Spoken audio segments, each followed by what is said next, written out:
Saya mau bilang saudara dan saya sebagai anak Tuhan, Tuhan bisa izinkan masa-masa sukar terjadi dalam kehidupan setiap kita supaya kita bisa mengenal Tuhan secara pribadi. Katakan amin.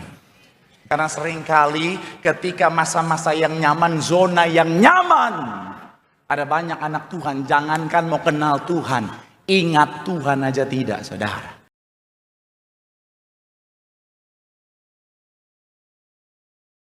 Sekali kita tangan saudara yang boleh meriah buat Tuhan. Haleluya, haleluya, haleluya, haleluya, haleluya, haleluya, haleluya. Benar Tuhan kehidupan kami untuk menyembah-Mu, untuk mengagungkan nama-Mu. Kami doa biar kiranya pujian penyembahan kami boleh menyenangkan hati Tuhan. Karena kami percaya ketika hati Tuhan disenangkan, hadirat Tuhan dicurahkan. Dalam hadirat Tuhan ada berkat, ada sukacita, ada mujizat. Siapapun yang hadir yang sakit Tuhan sembuhkan, yang terikat Tuhan berikan kelepasan, bahkan ada kemenangan yang pasti Tuhan nyatakan. Terima kasih dan Tuhan, dengan ucapan syukur di tempat ini, saatnya kami mau bawa hati kami Tuhan, terima kebenaran firman-Mu, isi hati-Mu. Berbicara bagi setiap kami Tuhan, isi hati-Mu yang disampaikan. Dan kami doa, kami bukan cuma duduk diam jadi pendengar saja, tapi kami boleh bangkit jadi pelaku-pelaku firman Tuhan. Hamba-Mu yang Kau percaya menyampaikan firman, urapan-Mu mengalir atas hamba-Mu. Sucikanlah akan tubuh bungkus balik kaki salib-Mu Tuhan. Jika ada dosa Tuhan, mohon ampun lemah tubuh Kau yang memberikan kekuatan. Hamba terbatas tanpa Tuhan, hamba gak bisa apa-apa tanpa Tuhan. Tapi dalam pengurapan Tuhan, kekuatan yang baru, yang biasa Tuhan ubahkan jadi luar biasa untuk jadi berkat. Semua yang hadir pasti diberkati dengan sempurna. Ini anak-anak-Mu Tuhan, berkatilah dengan sempurna, layakkan hamba-Mu dalam nama Tuhan Yesus. Mari yang siap diberkati dengan sukacita, dengan iman, dengan bangga, sama-sama kita katakan amin. Tepuk tangan yang paling meriah buat Tuhan. Silakan duduk saudara. Terima kasih buat setiap rekan-rekan yang sudah melayani dengan luar biasa. Dan dari mimbar ini saya mau sampaikan salam damai sejahtera. Shalom. Sekali lagi shalom. Haleluya. Dalam Tuhan ada sukacita. Amin. Dan di mana ada sukacita pasti ada senyuman di wajahnya. Boleh sama-sama berikan senyuman dulu. Jumpai kanan kiri depan belakangmu. Katakan mari bersukacita dalam Tuhan.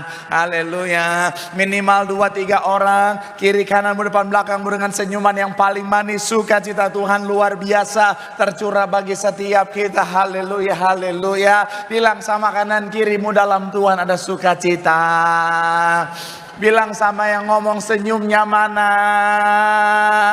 Bilang sama yang ngomong itu baru anak Tuhan. Tepuk tangan dulu yang paling meriah buat Tuhan. Haleluya, haleluya. Senang bisa jumpa dengan saudara, jemaat-jemaat yang selalu setia mencari Tuhan. Saya mau bilang saudara, orang yang semangat setia cari Tuhan, janji Tuhan, hidupnya anak cucunya pasti diberkati Tuhan. Tepuk tangan sekali lagi yang paling meriah buat Tuhan. Sama-sama bilang sama saya, aku pasti diberkati Tuhan.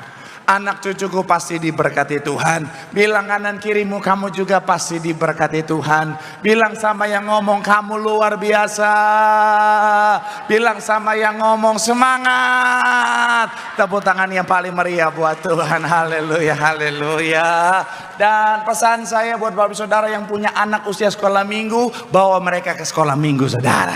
Jangan biarkan mereka berkeliaran di tempat ini. Akhirnya pendeta saudara yang darah tinggi di tempat ini. Haleluya. Ayo. Pengerja. Iya, boleh dibawa. Diikat aja, nggak apa-apa. Ikat dengan kasih Tuhan. Haleluya, haleluya, haleluya. Yuk, yang bawa Alkitab, kita mau angkat Alkitab kita. Alkitab juga boleh, Alkifon juga boleh. Yang nggak bawa Alkitab, angkat tangan juga boleh. Sama-sama dengan iman percaya kita, sama-sama kita katakan dalam nama Tuhan Yesus. Aku percaya Alkitab ini adalah firman Tuhan. Setiap kata kalimatnya sanggup memberkati aku, dan hari ini aku pasti diubahkan, aku pasti dipulihkan dalam nama Tuhan. Sama-sama kita katakan. Yuk kita buka Alkitab kita saudara, yaitu di dalam Ulangan 8 ayatnya yang kedua. Yuk sama-sama kita baca Ulangan pasal yang ke-8 ayatnya yang kedua. Haleluya, terpuji nama Tuhan. Ulangan 8 ayat yang kedua. Yang sudah di sana boleh bilang aku diberkati Tuhan. Sama-sama kita baca 3. Ya, ingatlah atas kehendak Tuhan Allahmu di padang gurun selama, dengan maksud merendahkan hatimu dan mencoba engkau untuk apa? yakni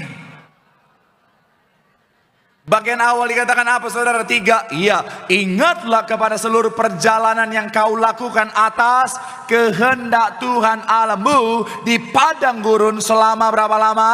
40 tahun. Saya percaya saudara sebagai anak Tuhan, saudara pasti paham betul apa yang dimaksud dengan masa padang gurun saudara. Di mana bicara tentang masa padang gurun adalah bicara tentang masa-masa yang sukar, masa-masa yang tidak mudah, masa-masa yang berat, masa-masa kekeringan, masa-masa kekurangan. Bahkan seringkali di masa ini saudara, ada banyak orang Kristen berpikir bahwa apa? Tuhan sepertinya diam di masa ini saudara. Dan saya mau bilang saudara, berjalan bersama dengan Tuhan, seringkali ada saat di mana Tuhan bisa izinkan masa-masa itu terjadi. Seringkali Tuhan bisa izinkan keadaan-keadaan seperti itu kita hadapi dalam kehidupan setiap kita. Dan hari-hari ini saya sudah bahas saudara, 2 minggu terakhir saudara, ada banyak orang ngalamin masa-masa yang tidak mudah. Ada banyak orang ngalamin masa-masa padang gurun. Ada banyak orang kena badai PHK, lay off. Kemudian dalam bisnis dia juga ngalamin yang namanya keadaan yang tidak mudah. Tapi sekali lagi saya mau bilang saudara, kalau Tuhan izinkan itu terjadi dalam kehidupan saudara dan saya, kalau Tuhan izinkan itu kita lewati dalam kehidupan setiap kita, pasti semuanya untuk mendatangkan kebaikan. Yang setuju boleh berikan tepuk tangan dulu yang paling meriah buat Tuhan.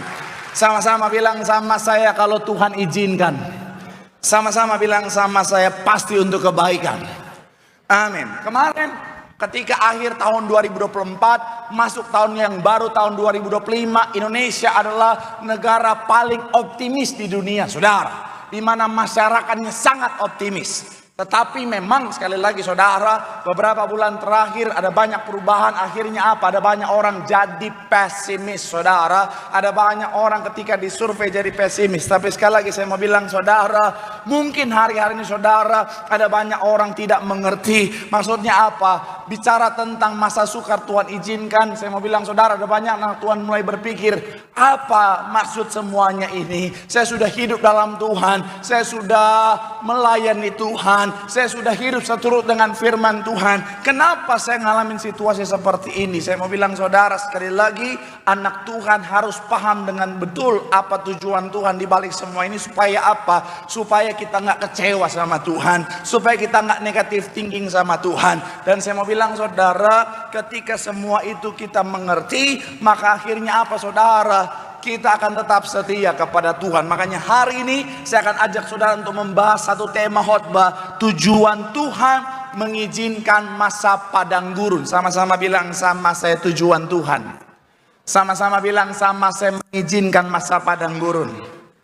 Doa saya melalui firman Tuhan hari ini, saudara akan punya pengertian yang benar sehingga kuat di dalam masa-masa padang gurun sampai janji Tuhan itu digenapi dalam kehidupan saudara. Tepuk tangan dulu yang paling meriah buat Tuhan. Haleluya. So, apa tujuan Tuhan di balik masa padang gurun saudara? Yang pertama saya mencatat di sini saudara adalah bicara tentang untuk membuat kita mengenal Tuhan. Sama-sama bilang sama saya, membuat kita. Sama-sama bilang sama saya, mengenal Tuhan. Kita lihat Keluaran 12 ayat 40. Sama-sama kita baca. Keluaran pasalnya yang ke-12 ayat 40. Yuk, yang sudah di sana boleh bilang aku diberkati. 3, ya, lamanya adalah 430. Kalau saudara baca, Pak Pendeta, kok bukan 400 tahun? Memang pada awalnya ketika Tuhan bicara kepada Abraham, Tuhan bilang itu 400 tahun. Tetapi oleh karena Musa mencoba menggunakan kekuatannya sendiri, makanya akhirnya delay 30 tahun. Nanti kita akan bahas lebih dalam di episode selanjutnya saudara. Tapi saya mau bilang saudara, selama 400 tahun lebih mereka ada di Mesir dalam perbudakan. Ternyata generasi-generasi bawah itu saudara mulai tidak mengenal Allah Yahweh saudara. Mereka tidak mengenal lagi Allah yang hidup saudara. Yang lebih mereka kenal adalah dewa-dewa Mesir. Yang mereka lebih kenal adalah sesembahan-sesembahan Mesir. Makanya saya mau bilang saudara, ketika Tuhan bawa mereka di padang gurun di masa-masa sukar, Tuhan mau mereka mengenal Tuhan yang hidup. Coba kita lihat saudara Alkitab kita saudara. Satu bagian dalam Keluaran 13 21 sampai 22. Yuk sama-sama kita baca 21 sampai 22. 3, ya, Tuhan berjalan di depan mereka pada siang hari dalam untuk menuntun mereka di jalan, dan pada waktu malam dalam untuk menerangi mereka, sehingga Ayat selanjutnya dikatakan apa? Dengan tidak beralih tiang awan itu tetap apa? Pada waktu malam di depan, sama-sama bilang sama saya setia. Sekali lagi 21 bagian awal dikatakan apa? Tuhan berjalan di depan. Setiap hari, siang dan malam mereka melihat ada Tuhan berjalan di depan mereka di padang gurun. Kenapa? Karena Tuhan mau mereka mengenal Tuhan. Saya mau bilang saudara dan saya sebagai anak Tuhan, Tuhan bisa izinkan masa-masa sukar terjadi dalam kehidupan setiap kita supaya kita bisa mengenal Tuhan secara pribadi. Katakan amin. Karena seringkali ketika masa-masa yang nyaman, zona yang nyaman, ada banyak anak Tuhan, jangankan mau kenal Tuhan, ingat Tuhan aja tidak, saudara. Shalom. Ketika bicara tentang zona nyaman, masa-masa yang mudah, ada banyak orang Kristen, jangankan bicara tentang mau kenal Tuhan, mau ke gereja aja dia lebih memilih mancing, saudara. Mau ke gereja aja dia lebih memilih main golf, saudara. Mau ke gereja aja dia lebih memilih main pedal, saudara.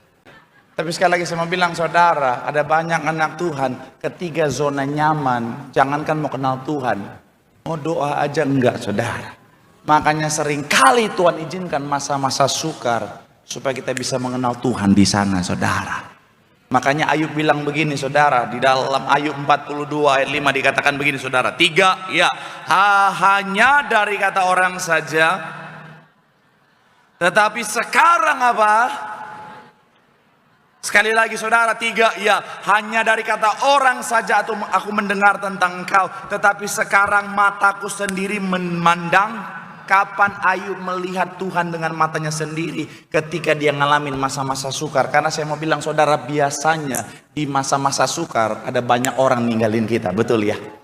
Kalau saudara di masa sukar, seringkali ada banyak orang melupakan kita. Kalau kita lagi di atas semuanya, brother. Tapi kalau kita lagi di bawah, nangadong ngepeng, lagi susah, lagi bocuan. Ada banyak orang lihat kita, bukan bestie, tapi cuy. Betul nggak? Pernah ngalamin nggak?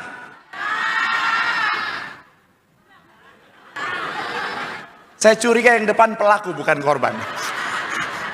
Tapi sekali lagi saya mau bilang saudara, tapi justru di masa semua orang meninggalkan kita, kita lihat Tuhan tetap setia. Kita kenal kasih Tuhan yang luar biasa. Tepuk tangan yang paling meriah buat Tuhan. Jadi kalau saudara lagi diizinkan Tuhan ngalamin masa-masa sukar, artinya Tuhan mau kau kenal Tuhan lebih dalam lagi, saudara. Bilang sama kanan kirimu, melalui masa-masa sukar, Tuhan mau kita mengenal Dia lebih lagi. Tepuk tangan yang paling meriah buat Tuhan. Haleluya. Yang kedua, untuk apa Tuhan mengizinkan masa-masa padang gurun adalah untuk menguji dan membentuk iman kita. Sama-sama bilang, sama saya menguji. Sama-sama bilang, sama saya membentuk iman kita. Ulangan 8 ayat 2, sama-sama kita baca. Yuk, 3, ya, ingatlah.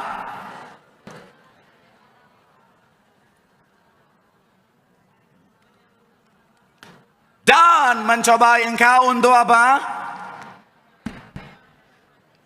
Berpegang pada perintahnya adalah. Saya mencatat di sini saudara, iman seringkali diuji dan dibentuk oleh Tuhan. Iman seringkali diuji dengan masa-masa sukar. Martin Luther bilang begini saudara, penderitaan menguji iman. Dan melalui ujian itulah iman kita menjadi kuat. Sekali lagi saudara, penderitaan itu menguji iman. Dan melalui ujian itulah iman kita menjadi kuat. Rick Warren bilang begini saudara, iman seperti otot, ia bertambah kuat ketika dilatih. Dan saya mau bilang saudara, justru di masa-masa sukarlah iman kita dilatih, iman kita dibentuk, iman kita diuji. Saya mau bilang saudara, ketika saudara saya belajar dari bangsa ini saudara, ketika di dalam padang gurun itu mereka belum lihat berkat dan janji Tuhan secara spesifik. Tanah Kanaan belum kelihatan sama sekali. Tapi saya mau bilang saudara, dalam ketiadaan itulah, dalam masa sukar itulah, sekalipun mereka belum lihat berkat dan janji Tuhan, iman mereka sementara dibentuk. Katakan amin. Karena kalau lihat dulu, Saya bisa bilang itu bukan iman, tetapi pembuktian. Justru iman itu muncul, iman itu dibentuk, iman itu akhirnya menjadi kuat adalah sekalipun kita belum lihat, tetapi kita tetap percaya. Karena yang kita lihat bukan janjinya, tapi siapa yang berjanji. Dan saya mau bilang saudara, kalau Tuhan berjanji pasti digenapi, amin. Saudara percaya sama saya enggak?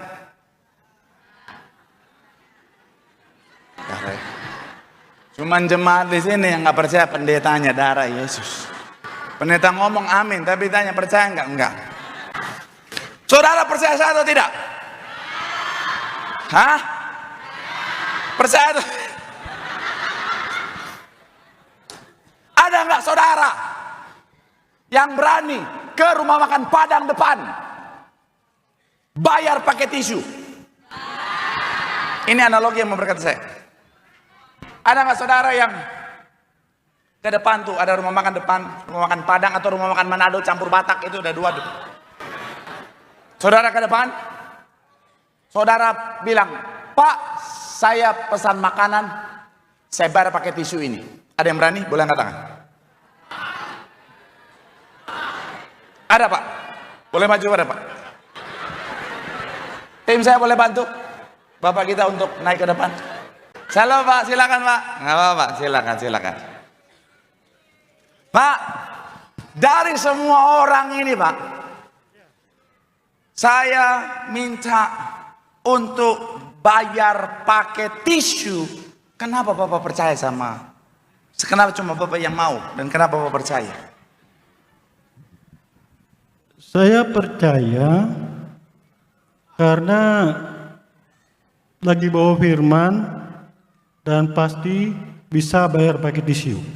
Apa Pak? Makan di rumah makan Padang atau di rumah makan Jo kita makan, bayar pakai tisu bisa. Oh memang, jadi memang ternyata di situ bisa bayar pakai tisu beneran Pak? Tapi dengan satu syarat. Oh apa Pak? Satu syarat bayarnya.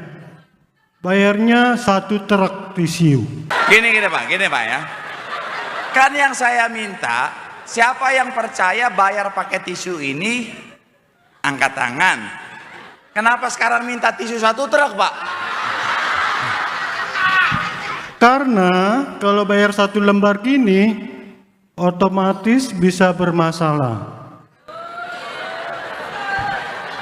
Artinya Bapak nggak percaya sama saya.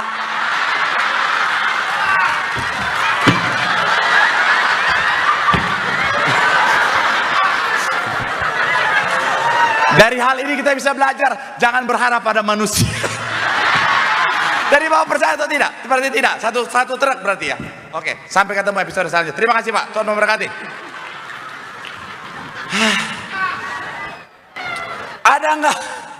Ada nggak yang benar-benar percaya dengan 1 lembar tisu ini, bukan 1 truk?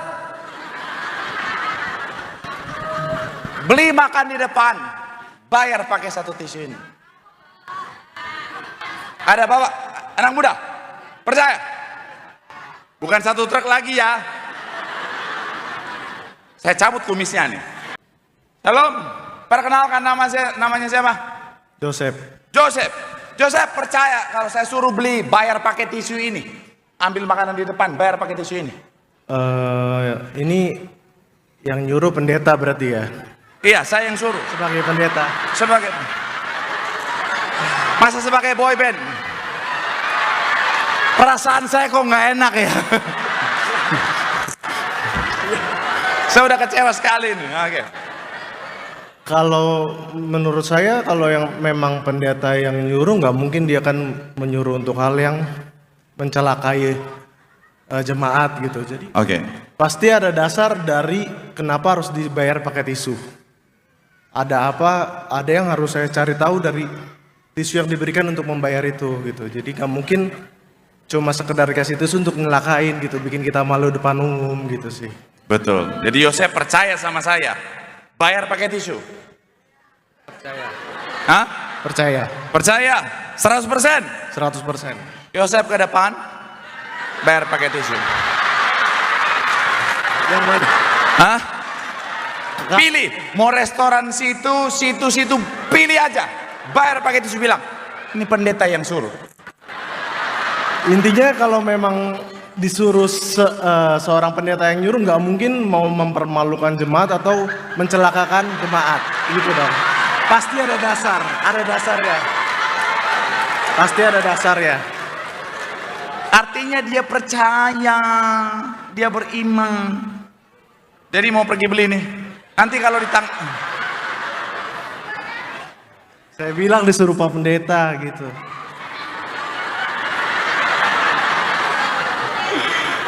Oke.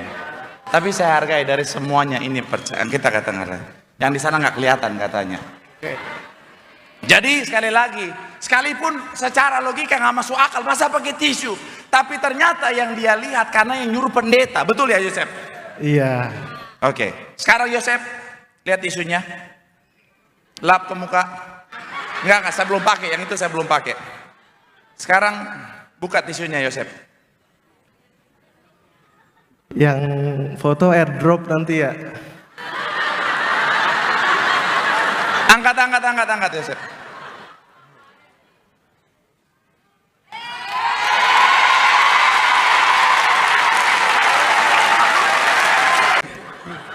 Tapi saya mau bilang saudara, saya suka kalimat Yosef. Dia bilang begini, karena yang nyuruh pendeta nggak mungkin mempermalukan jemaat. Saya mau bilang saudara, pendeta aja nggak mau mempermalukan jemaat, apalagi Tuhan nggak mungkin mempermalukan kita anak-anaknya. Memberkati. Itu buat Yosef, buah dari imanmu. Tuhan memberkati. Pakai rendang apa ayam? Pakai rendang mah. Tepuk tangan dulu yang paling meriah buat Tuhan. Imam musik boleh siap-siap saudara. Haleluya. Saya mau bilang saudara sih, kadang-kadang Tuhan pakai cara yang sama. Yang kita lihat sepertinya nggak ada apa-apa. Tapi saya mau bilang saudara, kalau yang suruh Tuhan nggak mungkin mempermalukan kita. Betul Yosef? Maka sekali lagi saya mau bilang saudara, bicara tentang iman, melangkah, kalau udah urusan sama Tuhan, jangan tunggu lihat dulu baru percaya. Justru sekalipun kita nggak lihat, kita percaya. Karena yang kita sementara percayai adalah Tuhan yang berjanji bagi setiap kita. Bilang, Pak nyesel Pak.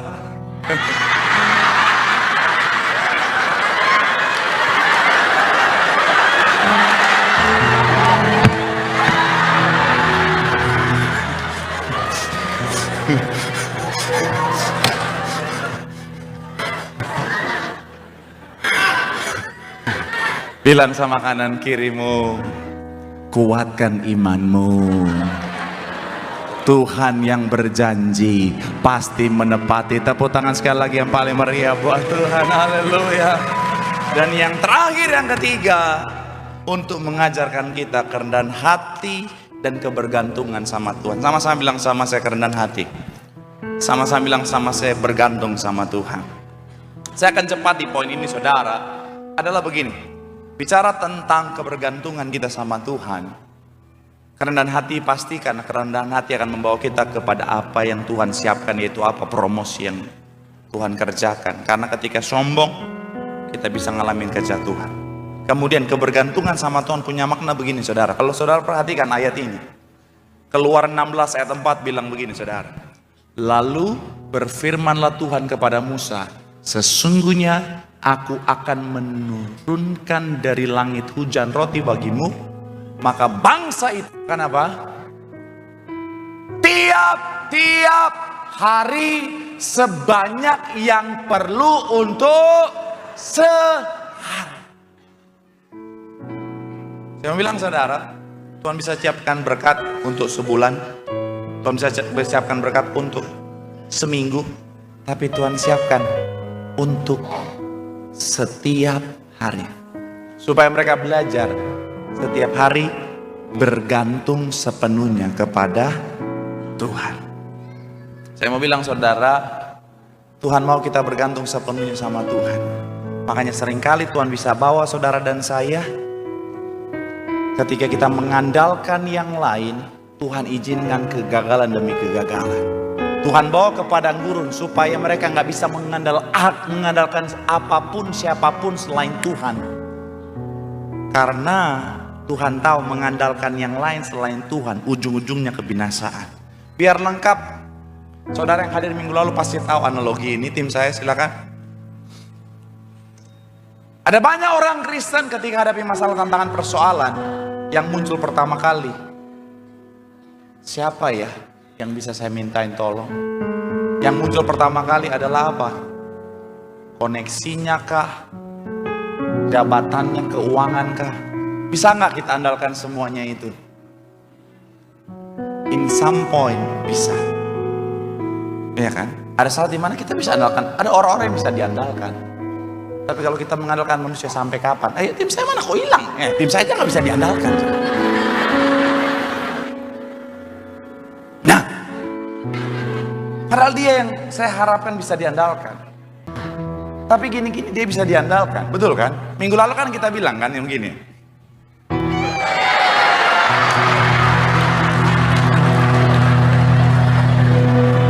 Bisa diandalkan. Tapi sampai kapan? Cepat atau lambat saya jatuh. Kepala bocor. Makanya sebelum itu terjadi saya turun duluan saudara. Saya mau bilang dalam hidup kita juga sama. Kadang-kadang memang kekayaan kita, jabatan kita, koneksi kita sepertinya bisa diandalkan, tapi sampai kapan? Karena semuanya itu terbatas. Makanya Tuhan seringkali hancurkan semua yang kita andalkan di luar Tuhan, supaya kita kembali mengandalkan Tuhan saudara. Tuhan bisa bawa kita sampai di titik akhirnya kita bilang, Tuhan, aku udah coba semuanya Tuhan, aku udah lakukan semuanya Tuhan, tapi kok nggak ada yang berubah ya Tuhan, kok nggak ada hasilnya Tuhan. Sampai di level kita bilang, Tuhan aku udah nggak bisa buat apa-apa lagi. Di akhir kemampuan kita, saat itulah kita akan masuk di awal dari dimana Tuhan bekerja dalam kehidupan kita. Makanya Charles Spurgeon dia bilang begini saudara, ketika kita sampai pada akhir diri kita sendiri, kita baru saja masuk pada awalnya Tuhan. C.S. Lewis bilang begini saudara, seringkali Tuhan membawa kita ke ujung kemampuan kita sendiri, agar kita belajar bahwa kekuatan sejati berasal dari Tuhan. Stop andalkan yang lain di luar Tuhan. Andalkan Tuhan. Bukan berarti pasrah. Tuhan mau berserah, lakukan bagian kita dengan baik, tetapi tetap taruh pengharapan kita sama Tuhan. Karena orang yang mengandalkan Tuhan tidak akan pernah dikecewakan, akan melihat janji Tuhan digenapi. Tepuk tangan sekali lagi yang paling meriah buat Tuhan. Bilang sama kanan kiri, mau andalkan Tuhan, bergantung sama Tuhan. Di situ Tuhan akan bekerja bagi setiap kita. Sekali lagi tepuk tangan yang paling meriah, yang diberkati boleh lambaikan tanganmu, sorak-sorak yang paling meriah buat Tuhan. Satu-satunya yang ku andalkan, satu-satunya yang ku percaya, Engkau sumber kekuatan, sumber pengharapan, sumber kedamaian. Satu-satunya yang ku andalkan, satu-satunya, satu-satunya yang ku percaya. Tuhan yang memberkati, Tuhan penyembuh, pemulihku. Mari sama-sama boleh berikan tepuk tangan yang paling meriah sambil kita boleh bangkit berdiri.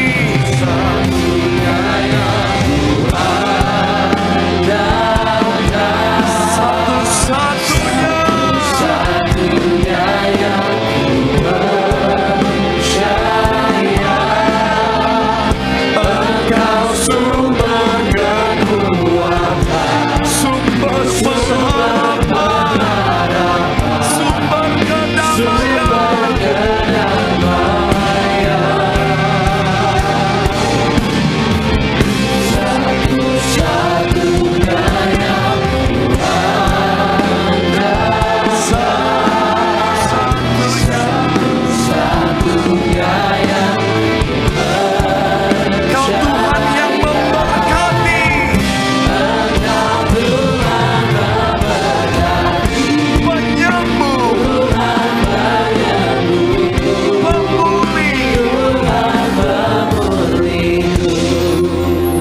Sama-sama doa di hadapan Tuhan. Firman Tuhan mengatakan setiap kita masa sukar Tuhan izinkan terjadi untuk membuat kita semakin mengenal Tuhan. Karena di masa yang paling buruk ada Tuhan tetap di sana setia bagi setiap kita. Yang kedua, Tuhan izinkan masa yang sukar untuk menguji dan membentuk iman setiap kita. Karena iman yang besar akan menghasilkan mujizat dan berkat yang besar. Dan yang terakhir, Tuhan izinkan masa sukar untuk mengajar kerendahan hati dan bergantung sepenuhnya sama Tuhan. Mari bergantung sepenuhnya sama Tuhan. Jangan yang lain, karena kau bisa kecewa. Tapi bergantung kepada Tuhan, pasti diberkati. Pasti melihat berkat pemulihan mujizat dinyatakan. Sekali lagi tepuk tangan yang paling meriah buat Tuhan.